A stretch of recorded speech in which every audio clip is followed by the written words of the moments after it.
जी नाज़रीन, साही खां पोइ वरी तव्हां सां गॾु आहियूं ऐं साही में असां बाक़ाइदे साही वरिती, गॉसिप बि कईसीं। अच्छा, इन ते मां कॾहिं ॻाल्हाईंदमि त गॉसिप करणु केॾो ज़रूरी आहे ऐं करणु बि घुरिजे, न करणु घुरिजे, पर असां एॾी का गॉसिप न कई हुई। ऐं हलो गॉसिप खे फ़िलहालु छॾियूं था, पाण पंहिंजे ॿारनि ते अचूं था जिन खे पाण खे ॿाहिरि मोकिलिणो आहे या नाहे मोकिलिणो, ऐं जेकॾहिं मोकिलिणो आहे त उन्हनि जा कहिड़ा सुठा सुठा तरीक़ा थी सघनि था। ऐं सभिनी खां पहिरियों त पंहिंजे ॿारनि जी तरबियत कयो त उन्हनि खे पंहिंजी रूट्स न आहिनि छॾणियूं। अच्छा अहमद, आपकी तरफ आते हैं। आप एक बात कर रहे थे जो को मैं आगे बढ़ाती हुई उस बात से शुरू करूंगी कि आपने कहा कि जब बच्चे बाहर चले जाते हैं और 20-25 साल या उससे ज़्यादा अरसा या उससे थोड़ा कम अरसा वो रह गए तो उन एक दूसरे के आदी नहीं रहते, मोहब्बत वहीं रहती है। मोहब्बत तो कभी भी कम नहीं होती। मोहब्बत नहीं जा सकती। बहन भाइयों कोई भी जो अल्लाह ने जो रिश्ते दे दिए ना, उनकी मोहब्बतें अपनी जगह रहती हैं। तो बहरहाल वो अब उनका एक आदत नहीं रहती और ये इधर ये मसाइल शुरू होते हैं। यहीं से आप अपनी गुफ्तगू दोबारा से शुरू कीजिए। जी बिल्कुल ऐसा ही है। और जैसे कि मैं कह रहा था कि अब बच्चों को क्या होता है, जब से आपने उनको भेजा हुआ होता है, उनकी अपब्रिंगिंग उस माहौल में हो चुकी होती है। अब वो कभी सालों में कभी पाकिस्तान आते होंगे तो आते होंगे, जब वो पाकिस्तान विजिट करते हैं या आते हैं तो माँ बाप चाह रहे थे कि अब उन्होंने कमा लिया है या वो अपने पोते पोतियों को देखना या मल्टीपल टाइम्स देखना चाहते हैं, उनका दिल करता है। तो फिर वो ये कहते हैं हम इस यहाँ पर आए कैसे। अभी मैं देख रहा था कुछ अर्सा पहले एक बंदा फ्रांस से कोई 10 या 20 साल के बाद पाकिस्तान आया और ये जो समामा रोड है, जो हमारी ये BRT रोड, उस बंदे की आंख ज़ाया हो गई। वो फ्रांस से आया था 10 से 20 साल के बाद।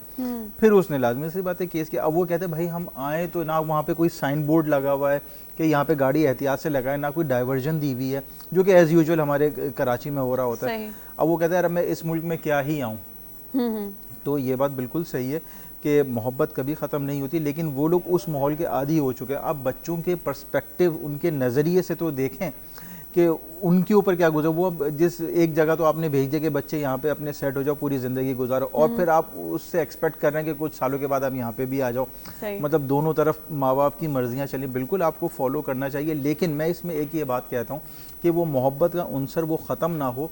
एटलीस्ट कम से कम साल में 1 या 2 दफ़ा जो है ना वो विज़िट करें जो लोग बाहर रहते हैं अपने माँ बाप को, तो ताकि वो जो मोहब्बत है ना माँ बाप से वो और बढ़ती रहे। क्योंकि कुछ लोग ऐसा करते हैं 5-5, 6-6, 7-7 साल के बाद आ रहे होते हैं, या वो कोशिश कर रहे होते हैं हम आपको बुला रहे होते हैं और जब तक आप नहीं आएंगे हमारे लिए मुश्किल है आना। क्योंकि कुछ बाहर की टर्म्स एंड कंडीशंस कुछ अर्ली एज में ऐसी भी होती है कि आपको 5 या 6 साल तक आपको पाकिस्तान विजिट नहीं करना होता, तब जाके आपको ग्रीन पासपोर्ट या जो भी है नेशनलिटी या PR मिल जाएगी। तो एक ये होता है। बाकी जो असल मेन सवाल था, अब मैं उसकी तरफ आ जाता हूँ इससे पहले कि दूसरी ब्रेक हो जाए, कि इससे इस तरफ आने से पहले मैं बताता हूँ कि when I was in graduation time, तो हमारी समर वेकेशन की छुट्टियां आया करती थी। ये इंटरेस्टिंग सा वाक़या है और ये वाक़या उस चीज़ को रिलेट भी करेगा जो हम फर्स्ट ब्रेक पे जाने से पहले बात कर रहे थे। तो एक दोस्त मेरे पास आया और वो कहने लगा, मेरा ही क्लासमेट था, कहने लगा अहमद मैं कायरो होकर आया हूँ इजिप्ट, और फ्री में होकर आया हूँ। तो मैंने कहा फ्री में कैसे चलेगा, यहाँ पे तो आपको पल पल पैसे चाहिए होते। कहा नहीं मैं फ्री में हूँ। मैंने कहा अच्छा भाई मुझे भी बताओ कैसे होकर आए हो। उसने मुझे यकीन करें 6 महीने तक नहीं बताया, जबकि मेरा दोस्त है, मेरे साथ एग्जाम देता है, मेरे बराबर में बैठता है। तो बहुत सारे ऐसे लोग होते हैं जिनको अपॉर्चुनिटीज़ का पता होता है, वो कहते हैं हम इसको बता देंगे, ये हमसे आगे निकल जाएगा, तो या ये क्यों कर ले, सिर्फ हमारा ही नाम चलता रहे। तो खैर उसने मुझे काफ़ी अरसे के बाद एक ऑर्गेनाइजेशन का नाम बताया। उस ऑर्गेनाइजेशन का नाम मैं ले सकता हूँ, कोई रिस्ट्रिक्शन तो नहीं है ना नाम लेने की? आप ले सकते हैं। आईजैक उसका नाम है, AIESEC, association of international exchange programme economics and commerce of students. ये इसकी एब्रीविएशन है AIESEC। कराची लिखेंगे गूगल के ऊपर जाकर तो ये वेबसाइट खुल जाएगी। तो उसने मुझे बताया, तो इन लोगों तक जब मैं पहुंचा, अप्रोच किया, तो सबसे अच्छी बात ये कराची में, अच्छा ये दुनिया में ये पूरी ऑर्गेनाइजेशन है, कराची में आपको पता है कौन लोग इसको रन कर रहे हैं? मैं ये समझा था कोई इंटेलेक्चुअल टाइप के लोग होंगे या बहुत बड़े, उसको 5वें सेमेस्टर्स के बच्चे लीड कर रहे हैं। तो सोचे कितने, और वहाँ बाहर से हमारे पास स्टूडेंट्स आ रहे होते हैं, हम यहाँ से भेज रहे होते हैं। और पूरी दुनिया में 3 टाइप के वीज़े होते हैं, एक होता है स्टूडेंट वीज़ा, एक होता है बिजनेस वीज़ा, एक होता है ट्रिप वीज़ा, जब आप घूमने फिरने। ये चौथा कैटेगरी कोई नहीं होती। आईजैक की चौथा कैटेगरी O कैटेगरी होती है। आईजैक की मैंने चौथी कैटेगरी की एक हाँ, वो O के नाम से होती है। O के नाम से हाँ, उस पे आपको पूरी दुनिया में अलग ही ट्रीट किया जाता है, बिकॉज यू आर आई सेकर। क्योंकि जब मैं इमिग्रेशन के ऊपर पहुंचा तो मैंने शुरू में जाके बोला कि आई एम आईजैकर, तो आप यकीन करें कि पाकिस्तान से जो जहाज़ थाईलैंड गया हुआ था पूरी रॉज लगी हुई थी इमिग्रेशन के लिए, तो मेरे यहाँ पे आईसैक ने बता दिया आप जाके अलग से बोल दें। तो मैं उनको जैसे ही अलग से बोला वो मुझे अलग रूम में ले गए, मुझे बिठाया, जूस दिया, मुझे आज भी याद है, खातिर तवाज़ा करी, और फिर मुझे बोला सर अब इमिग्रेशन अब आप करवा लें। तो सब लोग देख रहे थे क्या है, तो आईसैकर की दुनिया के अंदर ये अहमियत है, उसकी रेपो है अच्छी। अब इसमें जा कैसे सकते हैं, इसमें जा ऐसे सकते हैं, इसके लिए सिर्फ 2 शर्तें हैं। पहले तो बड़ी मुश्किल हुआ करता था, पहले ये हुआ करता था कि आपको एग्ज़ाम देना पड़ता था, पूरे साल में 3 या 4 लोग सेलेक्ट होते थे और फिर उनसे कहा जाता था wherever you want to go, पूरी दुनिया में एक्सेप्ट इजराइल एंड इंडिया, हम आपको भेज देंगे पूरी दुनिया में जहाँ जाना हो। उसके लिए टेस्ट देना पड़ता था। तो मैंने जब तक टेस्ट दिया, मैं अल्हम्दुलिल्लाह जब तक मैंने टेस्ट दिया मैं 3 दफ़ा जो है वो क्लियर हुआ, और पूरे पाकिस्तान में 4था नंबर मेरा आया था, एक दफ़ा दूसरा नंबर आया था। तो उन्होंने फिर मुझे भेजा, तो उन्होंने बोला पूरी दुनिया खुली है, आप जहाँ जाना जा सकते हैं, आप बिल्कुल जाएं, लेकिन इसके लिए 2 शर्तें। एक तो आपको स्टूडेंट होना चाहिए, किसी भी इंस्टीट्यूट या यूनिवर्सिटी या कॉलेज से आपको एफिलिएटेड होना चाहिए, सही, और आपकी एज अंडर 30 होनी चाहिए। अगर ये 2 चीज़ें आप कंप्लाई करते हैं तो 99.9% आप बाहर जा सकते हैं। सही। अब चूंकि थोड़ा सा इन्होंने कॉम्पैक्ट कर दिया है कि कुछ मुल्कों ने रिस्ट्रिक्शंस लगाती हैं just because of after Covid और आफ्टर ये जो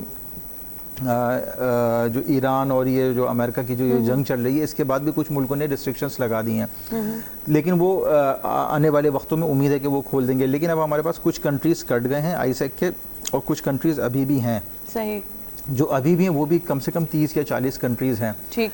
ये सिर्फ ये कहते हैं कि ये 2 चीज़ें आप कंप्लाई करें और रिटर्न टिकट आप अपना ले लें। रिटर्न टिकट, रिटर्न टिकट और वीज़ा की कॉस्ट आप बर्दाश्त करेंगे। बाकी वहाँ पहुँचने के बाद क्या खर्चा होगा आपका लोकल ट्रैवलिंग होगा, वो सारा उनके ज़िम्मे।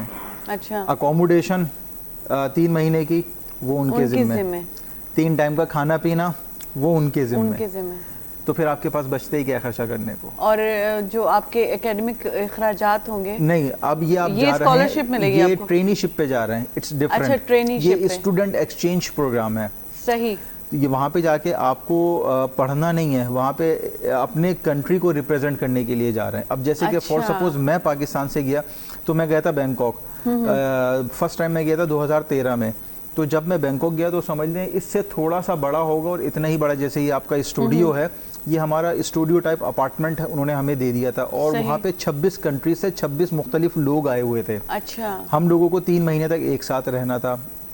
अब इसमें लर्निंग क्या हुई, मैं कभी जर्मन, कभी ब्राज़ील, अमेरिकन, इन लोगों से कभी नहीं मिला था, इनके कंट्रीज़ को, इनके कल्चर को कभी नहीं जाना था। तो वहाँ पे जब एक साथ बैठे थे तो सबको एक दूसरे के साथ जानने का, पहचानने का, उनके कंट्रीज़ को, उनके कल्चर को, उनके नॉर्म्स को, उनके बिलीव सिस्टम को, वैल्यूज़ को जानने का मौका मिला। वो कहते हैं ना कि इंसान किताबों से इतना नहीं सीखता जितना ट्रैवलिंग से सीखता है। तो नो डाउट वो उस ट्रैवलिंग से मैंने बहुत कुछ सीखा उन लोगों से। वो 26 लोग हम 3 महीने तक एक साथ रहे। मेरे साथ अच्छी बात ये हुई कि मैं थोड़ा सा डोमिनेंट रहता था, अपर लीड ऊपर रहता था। तो एक कॉन्फ्रेंस हुई, उस कॉन्फ्रेंस में मेरी एक्स्ट्रा ऑर्डिनरी परफॉर्मेंस रही। तो जब मेरे 3 महीने ख़त्म होने वाले थे तो उन्होंने मुझे पेशकश कर दी कि सर हमारे पास एक और ऑफर है, if you want to extend your visa up to the 4 years, तो हम आपका कर सकते हैं और सेम फैसिलिटीज़ रहेंगी और उसके ऊपर हम आपको पे भी करेंगे।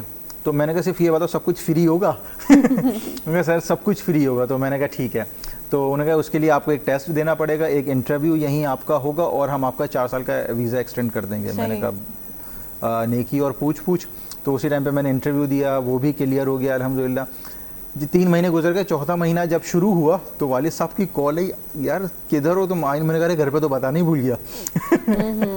तो फिर मैंने कहा बताया वालिद साहब को कि मैं जो हूँ वो अब 4 साल के बाद आऊँगा। तो उनका सच बताओ बैंकॉक गए वो 4 साल के बाद जेल में तो मैंने कहा नहीं अब्बा ऐसा नहीं है, मैंने इंटरव्यू दिया है, कॉन्फ्रेंस हुई है, उसमें मैं क्लियर हुआ, पूरा प्रोसीजर है। तो वालिद साहब बिल्कुल खुश हुए। तो फिर मैं 4 साल के बाद इस तरीके से फिर पाकिस्तान आया। और सच मैं बताऊं कि जब मैं आया it's kind of an addiction, आपको आदत लग जाती है फ्री में घूमने की। तो फिर मैंने 6 महीने के बाद दोबारा मॉरिशस के लिए अप्लाई किया, फिर मॉरिशस गया, फिर इसके बाद फिर मैं श्रीलंका गया, कंबोडिया, फिर मैं 6 महीने रहा। तो जब तक मैं 30 साल का नहीं हो गया, मैंने ये अपॉर्चुनिटी 9 कंट्रीज में अप्लाई करी। अच्छा, ये तो एक बात हो गई, मतलब इसमें आप पढ़ नहीं सकते? इसमें पढ़ नहीं सकते, तो ये एक अलग तरह की प्रोग्राम है। अब इसका होता ही है कि फॉर सपोज कि जैसे आप इसमें सेलेक्ट हो जाएंगे तो ये आपको अपनी एक आईडी और पासवर्ड देंगे एक वेबसाइट का, उसके ऊपर आप लॉग इन करेंगे। इनकी ये शर्त होती है कि कम से कम आप जो है ना ग्रेजुएट के कम से कम आपने 4 सेमेस्टर्स किए हुए हों। इसकी वजह ये होती है आपका मेच्योरिटी लेवल थोड़ा सा ऊपर जा चुका होता है और आप अकेले सोलो सरवाइव कर सकते हैं किसी दूसरे कंट्री में, अगर तो आप फर्स्ट टाइम पे भी जा रहे हैं। वरना इंटर का बच्चा थोड़ा सा बच्चा ही होता है। तो वो फिर आपको एक वेबसाइट देते हैं, उस वेबसाइट के ऊपर जब आप लॉग इन करते हैं सारी कंट्रीज़ के नेम लिखे हुए आ रहे होते हैं। फॉर सपोज अगर कोई अमेरिका में बैठा हुआ है और वो पाकिस्तान में आना चाहता है तो वो क्लिक करेगा पाकिस्तान के ऊपर, तो पाकिस्तान के 3 शहर खुलेंगे, कराची, लाहौर, इस्लामाबाद। हम कराची की बात कर लेते हैं। कराची में खुलेगा, ये 4 कंपनीज हैं कराची के अंदर। इन्होंने एक कंपनी है XYZ, तो यहाँ पे मार्केटिंग की इंटर्नशिप है। एक कंपनी है वहाँ पे सप्लाई चेन की, एक कंपनी की अकाउंट्स की है, एक कंपनी की मेडिकल की है। सही। तो अमेरिका का बैठे हुए आदमी या बच्चा जो भी है वो सोचा कि मैं किस में इंटरेस्ट रखता हूँ, वो बोलेगा भाई मुझे मार्केटिंग में जाना है, तो इस कंपनी के ऊपर क्लिक करेगा, उसकी डिटेल्स खुल जाएंगी, उसके ऊपर सारी चीज़ें लिखी हुई होंगी, उसका एक कोड होगा, वो कोड आप नोट कर लें, अपनी लोकल वहाँ की आईसेट कमेटी को बताएं कि मैं कराची के अंदर इस कंपनी में जाना चाह रहा हूँ क्योंकि मेरा इंटरेस्ट मार्केटिंग में और इसका कोड ये है। वो उससे आपका उस कंपनी से एक जूम के ऊपर एक मीटिंग कराएंगे ताकि वो आप जानना चाहेंगे कि सबसे पहले कि आप आना क्यों चाह रहे हो, मार्केटिंग क्यों चूज़ किया, वो नॉर्मली जो सवाल होते हैं वो आप सवाल दें उनको, और वो ऑलमोस्ट 99% आपको सेलेक्ट करने के लिए ही बैठे हुए होते हैं, वो चाहते हैं हमारे पास आएँ। तो इसी तरीके से कोई तकरीबन इस टाइम पे ऊपर हमारे पास कोई तकरीबन 13 ममालिक से बाहर के बच्चे बच्चियाँ आए हुए हैं, जो कि जमजमा 14 स्ट्रीट के ऊपर हमने कोई तकरीबन 26 साल से एक फ्लैट लेके रखा हुआ है रेंट के ऊपर। तो वो जो भी आते हैं यहीं पर ही रुकते हैं, हम 3 महीने उनको अपने साथ लेकर घूमते हैं और मुख्तलिफ ऑर्गेनाइजेशंस में वो जाते हैं। अच्छा, इसका ज़रूरी भी नहीं है कि आप 9 to 5 वहाँ पे जा रहे हो किसी और, उनका एक टाइम होता है कि 3 दिन जाएंगे और 1-1, 2-2, 3-3 घंटे के लिए, जस्ट कि आपको थोड़ा बहुत मकसद भी पूरा हो रहा और असल मकसद होता है स्टूडेंट एक्सचेंज प्रोग्राम। अच्छा, इसकी लॉजिक क्या है स्टूडेंट एक्सचेंज प्रोग्राम की? 1952 में बेल्जियम और फ्रांस के दरमियान एक जंग हुई थी। जंग बंदी जब ख़त्म हो गई तो उन्होंने बोला कि अब जंग तो ख़त्म हो गई है, अब जब भी आप किसी से फड्डा करके चुके फिर दिल नहीं करता ना हाथ मिलाने के लिए, लेकिन चलो दिल में तो ख़त्म हो गई, अब ये थोड़ी है कहीं बाहर मिलेंगे तो दोबारा फड्डा करना शुरू कर देंगे। उन दोनों ममालिक के दरमियान भी ऐसा उन्होंने कहा कि हम दोनों एक दूसरे के साथ भाईचारा कैसे बढ़ाएं। उन्होंने कहा कि हम अपने कुछ स्टूडेंट्स, कुछ यंगस्टर्स आपके यहाँ भेजेंगे, आप अपने यहाँ भेजें। तो इस तरीके से भाईचारे को हम प्रोमोट करेंगे। तो 1952 में ये चीज़ शुरू हुई थी, पाकिस्तान में 2004 में इंट्रोड्यूस हुई है। अच्छा, मतलब इसमें पढ़ने का कोई सिस्टम पढ़ने का कुछ नहीं है, पढ़ने का एक दूसरी चीज़ है। फ्री में घूमने फिरने का शौक है तो आप इसमें इसलिए बिल्कुल चले जाएं। और जहाँ तक पढ़ने वाली बात है फ्री में, वो भी मैं आपको बताता चलूँ। इस टाइम के ऊपर पूरी दुनिया में मेरे 4 साल या 5 साल की वर्किंग के दौरान पूरी दुनिया में इस टाइम पे सिर्फ 2 ऐसे कंट्रीज़ हैं जो कि आपको MBA, MPhil और PhD फ्री ऑफर कर रहे हैं। ग्रेजुएशन नहीं, ग्रेजुएशन के लिए आपको पे करना पड़ेगा। MBA फ्री है आपका, MPhil फ्री है आपका, PhD फ्री है, मास्टर्स भी इवन कहीं फ्री है। ऑफ कोर्स मास्टर भी फ्री है। अब मास्टर्स जो आपका फ्री है, अगर हम मास्टर्स की बात कर लेते हैं, उसमें वो आपको फ्री में क्या दे रहे हैं, आप फॉर सपोज किसी जिस कंट्री में आप जा रहे हैं वहाँ का आपको जो ट्यूशन फीस है उस यूनिवर्सिटी की वो आपको नहीं देनी, वो टोटली फ्री है। उसका सारा कोर्स मटेरियल वो सारा आपके लिए फ्री है। वो आपको अकोमोडेशन एक कमरे की देते हैं, उसके कमरे के यूटिलिटी एक्सपेंसेस वो सारे फ्री हैं, वो कमरा फ्री, आपको 3 टाइम का खाना फ्री है। उल्टा वो आपको पैसे भी देते हैं वहाँ पे सरवाइव करने के लिए। पूरी दुनिया में सिर्फ 2 ऐसे कंट्रीज़ हैं, एक का नाम है चाइना और दूसरा का नाम है इटली। इसके अलावा पूरी दुनिया में कोई ऐसे कंट्रीज़ नहीं है जो कि फ्री दे रहे हैं, फुली फंडेड दे रहे हो।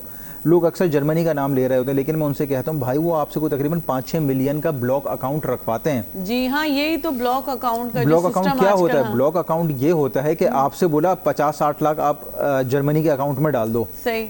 आपकी 4 साल की ग्रेजुएशन है या 2 साल का MBA, वो उसमें से आपके, अच्छा उस अमाउंट को आप निकाल नहीं सकते हैं, है आपके नाम पे अकाउंट, लेकिन आप उसमें से कुछ विड्रॉ नहीं कर सकते, डाल ज़रूर सकते हैं।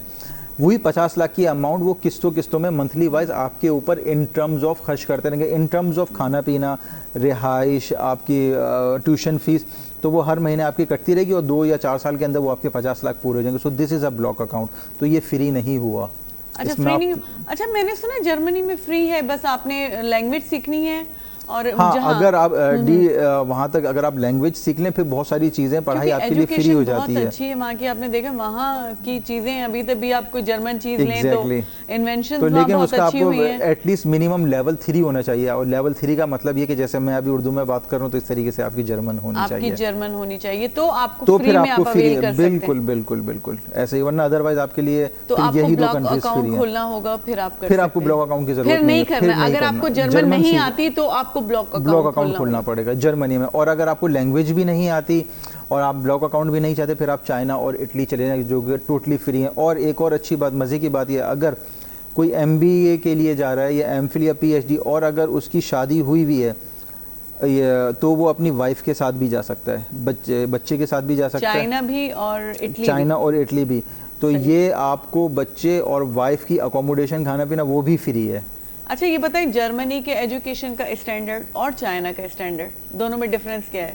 मिस दोनों में एक्सक्यूज़ मी, दोनों में डेफिनेटली बहुत ज़्यादा फ़र्क है, क्योंकि जर्मन एजुकेशन हम शुरू से सुनते हुए आ रहे हैं, वो नेक्स्ट लेवल के ऊपर पहुंची हुई है तमाम कोर्सेज के दौरान। चाइना कुछ अरसा, कुछ सालों पहले, 20, 25, 30 साल पहले चले जाए तो तब जाके ये प्रोमोट होना शुरू हुई है। चाइना असल में काम कर रहे AI के ऊपर। अगर आपको CS करने, कंप्यूटर साइंस करने, अगर आप को चाइना जाना, तो चाइना से बेहतर कोई कंट्री नहीं है, इवन दो जर्मनी भी नहीं है। और अगर आपको ओवरऑल करने like civil engineering, mechanical engineering, technical, BBA, MBA, ये नर्सिंग का कोर्स, MBBS, तो इसके लिए जर्मनी से बेहतर कोई नहीं है, जर्मनी से बेहतर कोई नहीं है। तो ये सारा पूरा पर्सपेक्टिव है। तो फ्री वाली तो सिर्फ ये है इटली और चाइना, जहाँ अगर आपकी शादी भी हुई है, बीवी भी फ्री, बच्चे भी फ्री, खाना पीना रहना, आप उन सबके भी वो एक्सपेंसेस वही लोग बेयर करेंगे। और अगर आप PhD के लिए जाना तो PhD पे चाइना और इटली एक और आपको अपॉर्चुनिटी देते हैं कि आप वहाँ पे फिर जॉब करना अलाउ कर देते हैं। अगर आप PhD के ऊपर जा रहे हैं तो 4 hours and 5 days a week. Even आपके स्पाउस को भी अलाउ कर देते हैं वो जॉब करें? स्पाउस को अलाउ नहीं करेंगे, सिर्फ आपको अलाउ करेंगे। स्पाउस सिर्फ घर में रहें, आपके साथ काम करना सिर्फ मर्द के लिए अलाउ होगा। 4 घंटे अलाउ होगा, हफ्ते में 5 दिन होगा, उसके आपको को तकरीबन 17 या 18 पाउंड पर आवर मिल रहे होते हैं। एक तो वो आपको मिल रहे होंगे, इसके अलावा वो आपको यानी कि PhD करने के 1300 पाउंड वो भी यूरो, सॉरी 1300 यूरो भी आपको दे रहे होते हैं।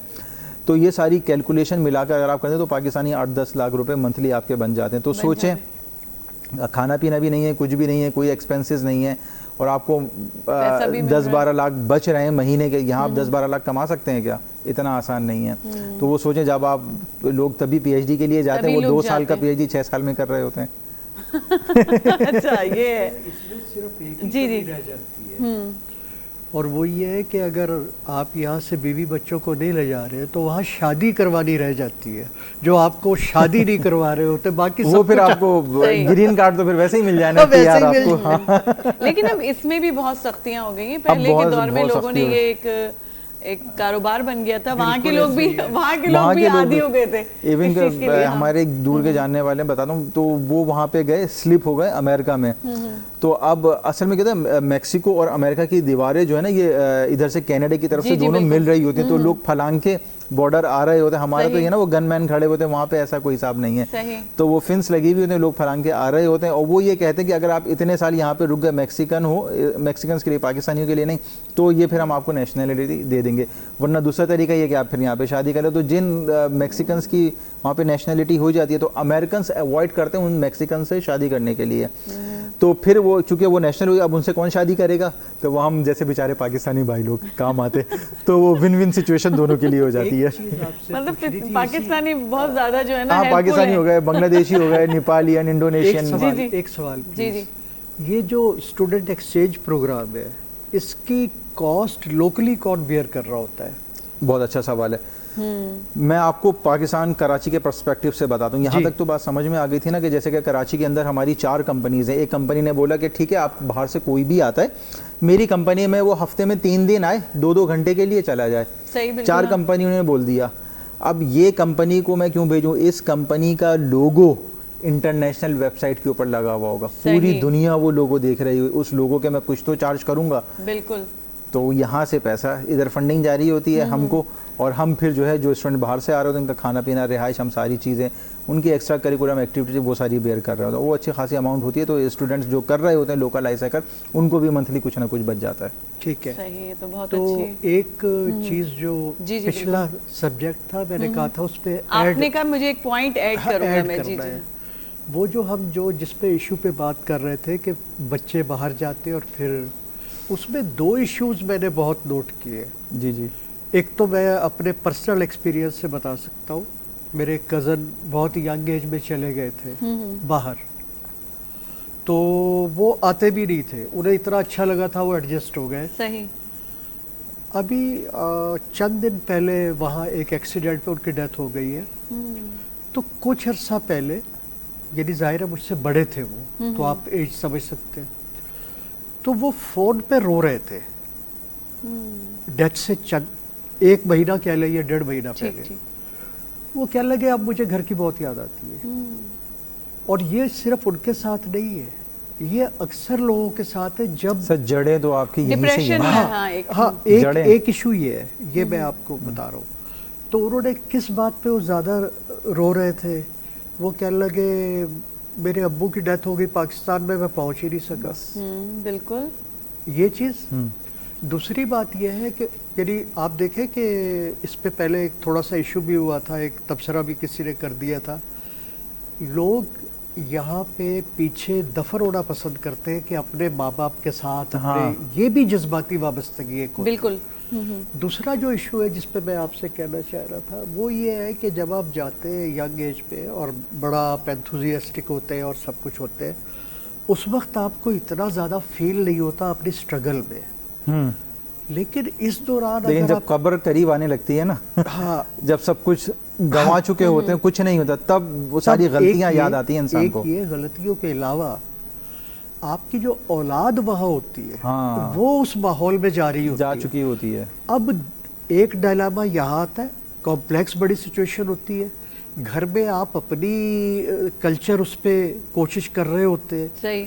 और बाहर वो उस कल्चर में वो औलाद भी डुअल माइंडेड हो जाती है। सही कह रहे हैं। और जब वो वाली औलाद बड़ी होती है, अब आप कोशिश करते हैं उनकी शादी भी इधर करें। एग्जैक्टली, वो फिर अपनी बच्चियों की शादी एडजस्ट नहीं हो पाते, एडजस्ट नहीं हो पाते। और इससे तीसरा जो इशू है वो ये है कि ये औलाद तो अभी थोड़ा सा पाकिस्तान को जानती है, हाँ, इससे अगली नस्ल जानती भी नहीं जानती होगी कि वो, हाँ, वो हमारे कोई 4 फादर्स थे, बिल्कुल, वो आए थे।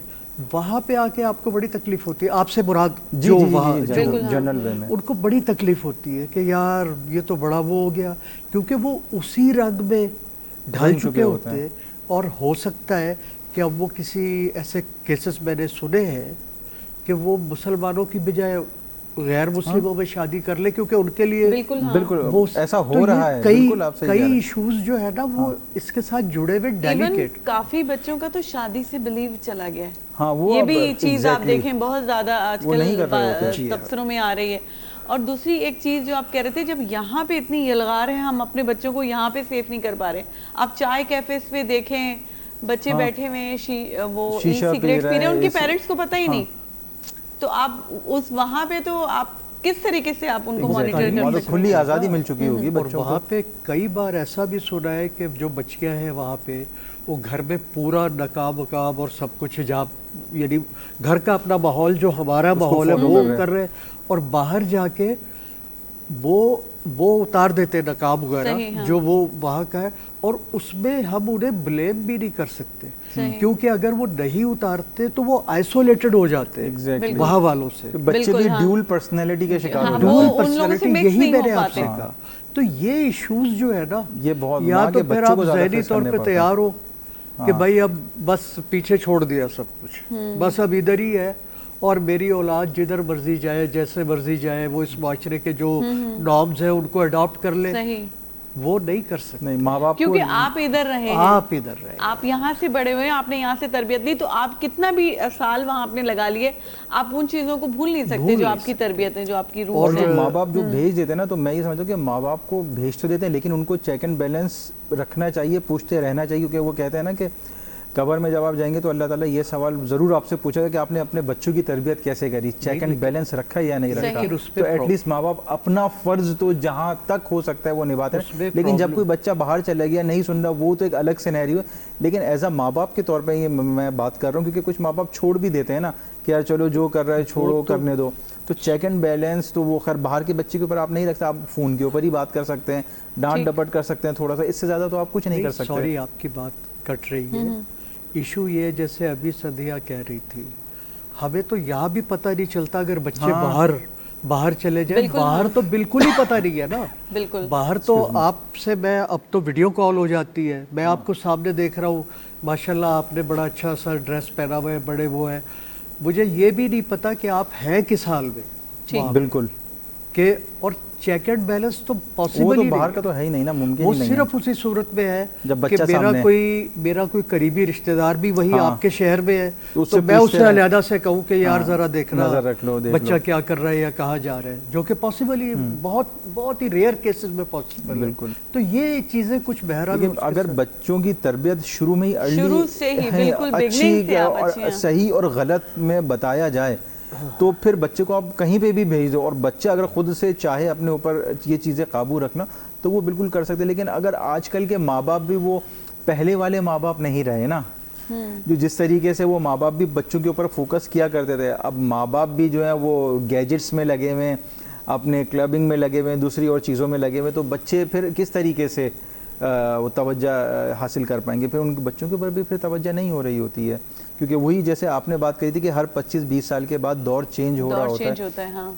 तो माँ बाप भी अब आने वाले जो माँ बाप हैं, अभी हम बच्चों को कह रहे हैं जेन जी, तो माँ बाप भी किसी ज़माने में जेन जी ये जेन जी भी तो बन जाएंगे अम्मा अब्बा कुछ अरसे में, तो इससे तो बच्चे आगे कैसे होंगे। नहीं, लेकिन मैं समझती हूँ जैसे आपने कहा कि बचपन से एक तो तरबियत बहुत ज़रूरी होनी चाहिए बच्चों की ना। और पता नहीं, मुझे ऐसा लगता है, हम हमेशा कहते हैं पहले के माँ बाप और अब के माँ बाप, मुझे लगता है अब भी बहुत अच्छे माँ बाप मौजूद हैं। पहले भी लापरवाह माँ बाप मौजूद थे। तो वो हाईलाइट ऐसे नहीं होता, आप एक चीज को जिस तरीके से सेंचोगे, आपने जो चीज दी है वो फिर वो आपको डिलीवर नहीं करेगी, हो नहीं सकता। कहीं ना कहीं आपसे कुछ कमी रह जाती है, तो ही जो है ना। और कुछ हमारे लोग, सॉरी ये अल्फाज तो बहुत इतना बुरा नहीं है, औकात देखा जाए, लेकिन अब इसको गलत हमारे लोग चले जाते हैं, फिर जब आते हैं तो वही जिन्होंने W11 में सफर किया होता है, ये आके फिर वो अपने आप को पता नहीं क्या समझते हैं। अपनी औकात कभी नहीं भूलनी चाहिए। जहाँ से आप उगे हैं ना, आपको वो चीज नहीं भूलनी चाहिए, सीधी बात है। ये देखिए, ये हजरत अली करमुल्लाह वजह का ये वो है कि जब आपको कोई ओहदा या वो मिलती है, सही, तब आपकी असलियत सामने आती है। सही कह रहे हैं कि आप जो है ना खुल के आते, जब तक तो अब हम मजबूर हैं, आम तरीके से चल रहे हैं, तब तक तो वो एक लिबादा उड़ा हुआ होता है सबको। वहाँ पता चलता है जब आप किसी ओहदे पे आ जाते हैं या आपके पास कोई पार आ जाती है, तब पता चलता है कि इनका असल पीछे क्या है। ठीक। दूसरी बात यह है कि अभी हम इस गुफ्तगू कर रहे हैं, इस वक्त जो अकदार एकदम तेजी से चेंज हुई है ना, सही, इसमें प्रॉब्लम में पता है कौन लोग हैं? प्रॉब्लम में वो लोग हैं जो इन अच्छी अकदार को मेंटेन करने की कोशिश कर रहे हैं। ठीक। मैं बाजू का ऐसे बात होती है, मेरा एक अच्छे ख़ानदान से ताल्लुक़ है अल्हम्दुलिल्लाह, मैं उसी तरह बच्चों पे भी अपने वो करता हूँ, लेकिन बाहर का मुआशरा बहुत तेज़ हो चुका है। वो उनके नज़दीक अपना मकसद हासिल करना असल चीज़ है। सही। अब हम अपने बच्चों को ये पढ़ा रहे हैं कि यार नेकी नेकी है, बदी बदी है। सही। आपने जो, मैं अपनी मिसाल दे देता हूँ, मैं एक बड़े अच्छे ओहदे पे फाइज था, मेरे लिए मुश्किल नहीं था, लेकिन जब मैं रेलवे स्टेशन पे जाता था, अब तो ऑनलाइन हो जाती है ना, तो उस ज़माने में जाना पड़ता था, लाइन लगानी पड़ती थी, तो मैं खुद जाके लाइन में लग जाता था। इसी तरह मेरा जिस इदारे से ताल्लुक़ है वो बैंकिंग सिस्टम के वो सुपरवाइजरी इदारा है, मैं जाता था तो मैं लाइन में ही खड़ा होता था, तो मुझे इसमें कोई फील नहीं होता था। जबकि लोग मुझे कहते थे कि आप एक सीनियर पोजीशन में हैं, आप इधर से आ जाए, आप क्यों? मैं कहता था नहीं, मैं ये इसलिए भी मेंटेन कर रहा हूँ कि मेरी औलाद में ये चीज़ जाए, उन्हें पता चले कि जो है। अब वो लोग परेशान हैं इसलिए कि वो जो हम उनको जो तरबियत दे रहे होते, कभी कभी मेरे बच्चे हंसते हैं, मुझे कहते हैं अब्बू ये जो आप जो हमें अक़दार सिखा रहे हैं तो हम इस पे अमल तो कर रहे हैं, सही। लेकिन हमें बाहर प्रॉब्लम होती है, क्योंकि जब हम लाइन में लग रहे होते हैं तो एक इधर से आता है, एक इधर से आता है, एक इधर से आता है, तो हमें लगता है यार हम तो पता नहीं कहीं बैकवर्ड हो गए, या मतलब हमारा काम कहीं ऐसा ना हो लाइन में नंबर आते आते रह ही जाए।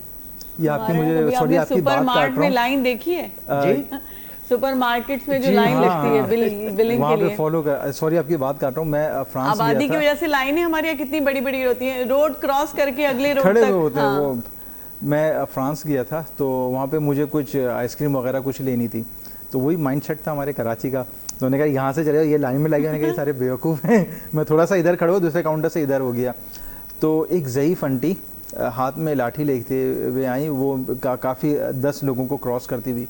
तो मुझे कहने लगी बेटा ये लाइन बनाने के लिए हमें 33 साल लगे। हाय, हाँ, क्या देखिए। बात की उन्होंने। बस माशाल्लाह। जो उन्होंने बात करी ना, वो आज से 7-8 साल पहले, वो मेरे दिल को लग गई। मैंने कहा वो ज़ईफ़ खातून इतनी ज़ईफ़ हो के वो लाइन में लगी हुई है। कर्टिसी में वो अलग बात थी, लोग कह रहे थे कि आप आगे आ जाएं, लेकिन मैं कैसा यंगस्टर कि मैं लाइन तोड़ के आगे आ गया। सही। मैं बोला कौम, मतलब उनका ये था कि कौम को राह कौम रास्त को पे बनाने में कंसिस्टेंसी, उस थप्पड़ की गूंज अभी तक वो आपके आज तक कानों है। तो में फिर अभी- अब कहीं पे भी लाइन होती है ना, मैं खड़ा कोई लाइन में आता है ना, तो वो बड़ा खासतौर पे ये पेट्रोल पंप पे एक सही, इधर से बिल्कुल। आया, एक उधर से आया, पता है ये बंदा मुझसे पहले, लेकिन बाइक उसके पास लाके लगाएंगे। नहीं, देखिए गाड़ी ऐसा- तो ऐसा ये- हो सकता लेकिन है, अब हम लोग सिर्फ किसी को- बातें किए जा रहे हैं। अयूबुल हसन हमारे साथ हैं, हमें कुछ शायरी नहीं सुननी चाहिए? व्हाई नॉट, व्हाई हम नॉट, लोग शायर भी तो है ना। बिल्कुल बिल्कुल। आपका बहुत शुक्रिया। आपने कहा ना बंदे को असलियत, तो आप अपनी असलियत में आ जाइए, हमें शायरी सुनाइए। मतलब मैं औकात पे आ जाऊं? नहीं नहीं, इसको बहुत अच्छा, ये इसको इसकी कुछ लफ्ज हमारे बहुत अच्छे हैं जिसका इस्तेमाल अब मैं इस्तेमाल ऐसा आशना, कितना अच्छा शायराना एक अल्फाज है, और उसको कितना गलत इस्तेमाल किया जाता है। अब तो खैर तो अब, ये चीजें हैं हम अब लोग तो खैर इतना वो नहीं है। जब हम लोग यंग एज में होते थे तो अखबार में कभी कभार ये खबर आती थी और बड़ी बहुत ज़्यादा हाइप सही, क्रिएट हो बिल्कुल, जाती थी हाँ। कि इतने बच्चों की माँ अपने आशना के साथ जी हाँ, मतलब ये बात, जबकि आशना इतना प्यारा लफ्ज है, आशना है तेरे कदमों से वो राहें जिन पे, क्या बात। क्या मतलब लफ्ज है, इसका इस्तेमाल है शायरी में, लेकिन हम लोग अक्सर अल्फाजों को बहुत गलत डायरेक्शन में ले ये तो जाते आपके हैं। अब आप जल्दी से शायरी ये सुनाइए। पहले मैं एक फिक्रा जरूर कहूँ, जी, जी। मैं चूंकि मैं कहता हूँ जिसकी अच्छाई हो उसकी तारीफ होनी चाहिए। ठीक। ये आज पहली दफा खुल रहा है कि आप माशाल्लाह बर बहल अशार भी सुना रही हैं। बिल्कुल। तो वैसे तो मुझे बहर ये भी कोई आप अशार जैसे याद ही नहीं उस्तादों हुआ। की जो है ना मेहरबानी है। अच्छा, ये चलिए, बात है। बहुत शुक्रिया आपका। अब बताए, एक तो मैंने अभी ना आते आते एक शेर कहा कथा का है, जी जी, वो मैं सुनाता हूँ अभी आते आते आने से ठीक, पहले। ठीक, हाँ। लेकिन उससे पहले कल एक कथा, परसों संडे ब्रंच था, संडे वाले दिन, तो वहाँ एक दोस्तों ने किसी हमारे रिटायर्ड उसके ऑनर में पार्टी की थी, सही, तो वहाँ पे एक कथा मैंने उसके लिए कहा था, ठीक मज़ाहिया। ठीक, जी जी जी, तो एक मशहूर शायर है रिद लखनवी, ठीक, उनका बड़ा खूबसूरत कलाम है। जब तेरी फुरकत से घबराते हैं हम, सर को दीवारों से टकराते हैं हम, तो उसकी पैरोडी लिखी थी। उस रेफरेंस से ब्रंच पे हम गए थे, तो उस पे मैंने लिखा था, जब तेरे खाने से घबराते हैं हम, सही, सर को दीवारों से टकराते हैं। सही सही, और किसने खाना साथ लाने को कहा, आपसे बाहर हुए जाते हैं हम। सही, मतलब आप इतना खाते हैं कि हम सर आपे को से बाहर हो जाते और हैं। जब सही, आपने कह दिया कि भाई हम ले आएंगे, तो और दूसरा जो अभी ताज़ा, और अगर आपकी बेगम हो तो वो क्या कहेंगे इस शेर को? देखिए- जब आप तुम्हारी फरमाइशों से घबराते हैं हम, देखिए, सर को दीवारों से टकराते हैं हम, क्योंकि इतनी फरमाइशें करते हैं, ये वाह, पका लो, वो पका लो। मैं तो बिल्कुल फरमाइशें करता नहीं हूँ। नहीं, मैंने ऐसे और ही बोल कल दिया। सुने, अब ये तो वो बताएंगी ना। नहीं नहीं, सुन ले। कल मैं गया था, कल एक डॉक्टर से अपॉइंटमेंट थी, तो मैं और वाइफ गए थे, सही, तो वो कोई बात हो रही थी। वो बहुत नाइस डॉक्टर है, आजकल की तरह नहीं है जल्दी जल्दी भुगताने वाले। हाँ सही, वो कुछ डॉक्टर्स आपके साथ, बिल्कुल हाँ, हाँ। और ये जरूरी भी है। हाँ ज़रूरी भी है, उससे आधी बीमारी ख़त्म हो जाती है अगर वो आपको।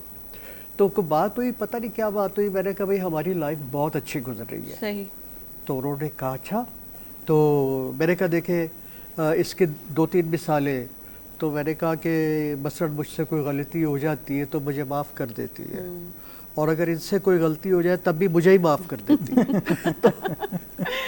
तो दूसरा मैंने उनको ये कहा, मैंने कहा कि मेरी सिस्टर इन लॉ आई हुई है आजकल, तो मैंने कहा, वो बात हो रही थी, मेरी वाइफ कह रही थी कि वो बैलेंस वाली बात आपने कही, बैलेंस होना चाहिए।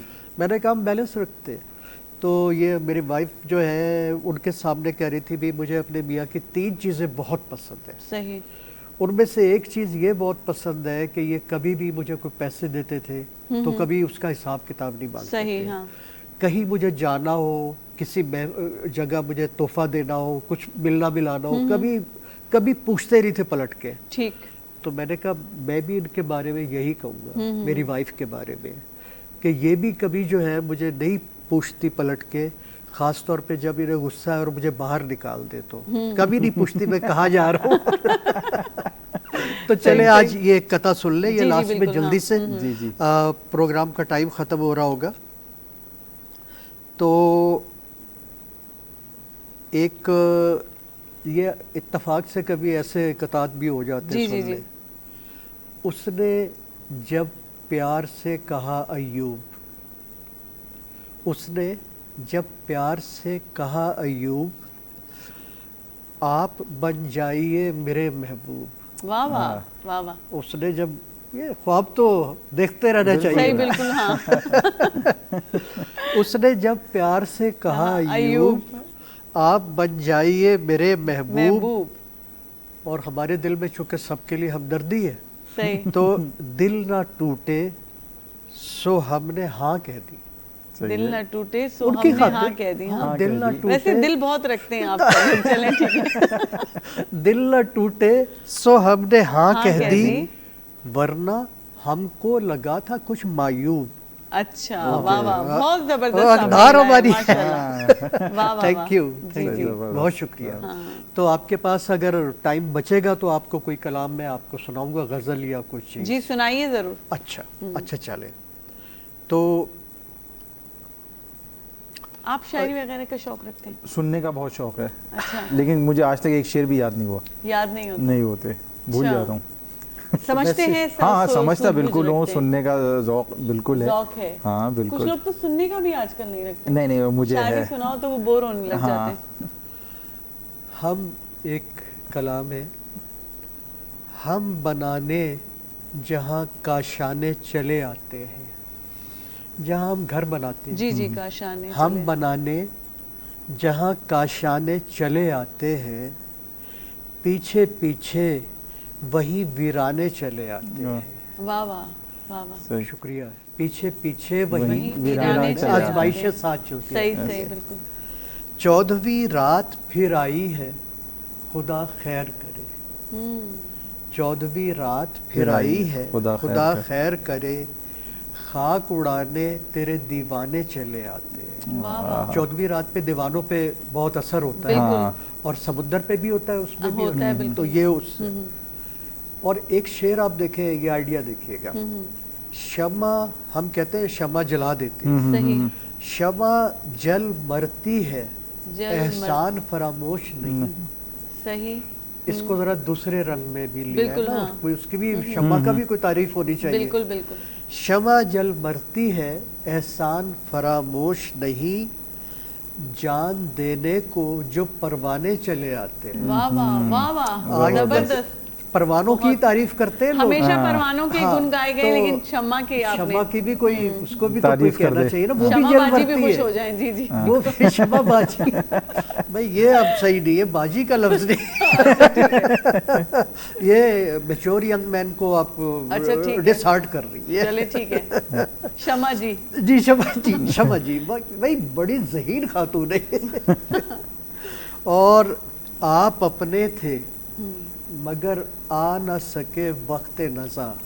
वाह वाह, मौत के टाइम वाह आप अपने थे मगर आ न सके वक्त नज़ा, ऐसी हालत में तो बेगाने चले आते हैं। वाह वाह वाह वाह, शुक्रिया, जबरदस्त, बहुत और बहुत उम्दा शेर। एक खोल दो बंदे कफन, रोको जनाजा मेरा। खोल दो बंदे कफन, रोको जनाजा मेरा, बेनकाब आज वो सिरहाने चले आते। वाह वाह वाह वाह, जबरदस्त। Thank you. बहुत बहुत बेहतरीन। अच्छा, आपने इतना नज़ा और ये तो मुझे भी एक शेर एकदम से तैर हाँ आया है हाँ, दिमाग में, प्लीज, तो प्लीज, मैंने कहा मैं भी प्लीज, सुना दूं। प्लीज।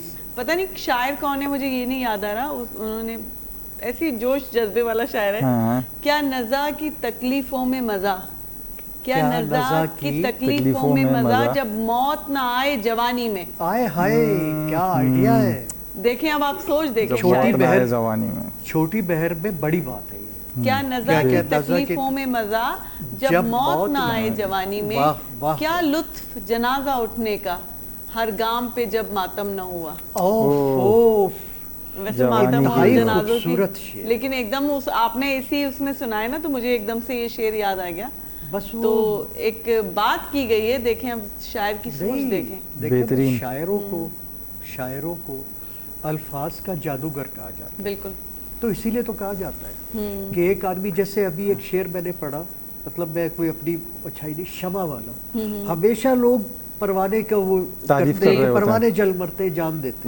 शमा के बारे में तो कोई, तो ये शायर की एक वो है ना परवाज सही। तखय्युल की, कि वो देखे कि यार कोई दूसरे का इसकी भी भी तो तो तारीफ होनी ख्याल चाहिए करें, ना, बिल्कुल। कि शमा भी तो आखिर में जल मरती है। बिल्कुल।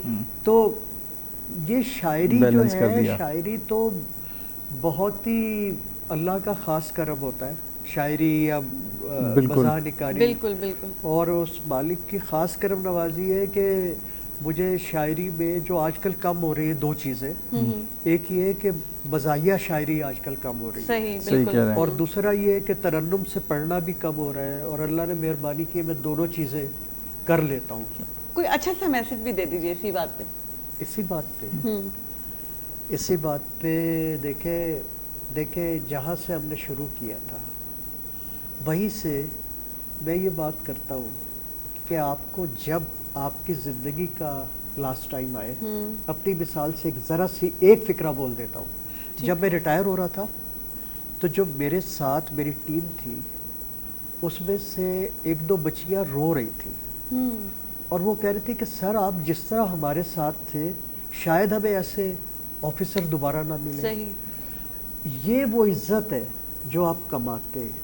मुझे पूरी ज़िंदगी की अगर कोई कहता है ये इज्जत है कि लोग आपके बारे में जाते हुए रोते हुए याद करें, या बड़ी कम बात से कम अच्छे अल्फाज में याद करें। सही।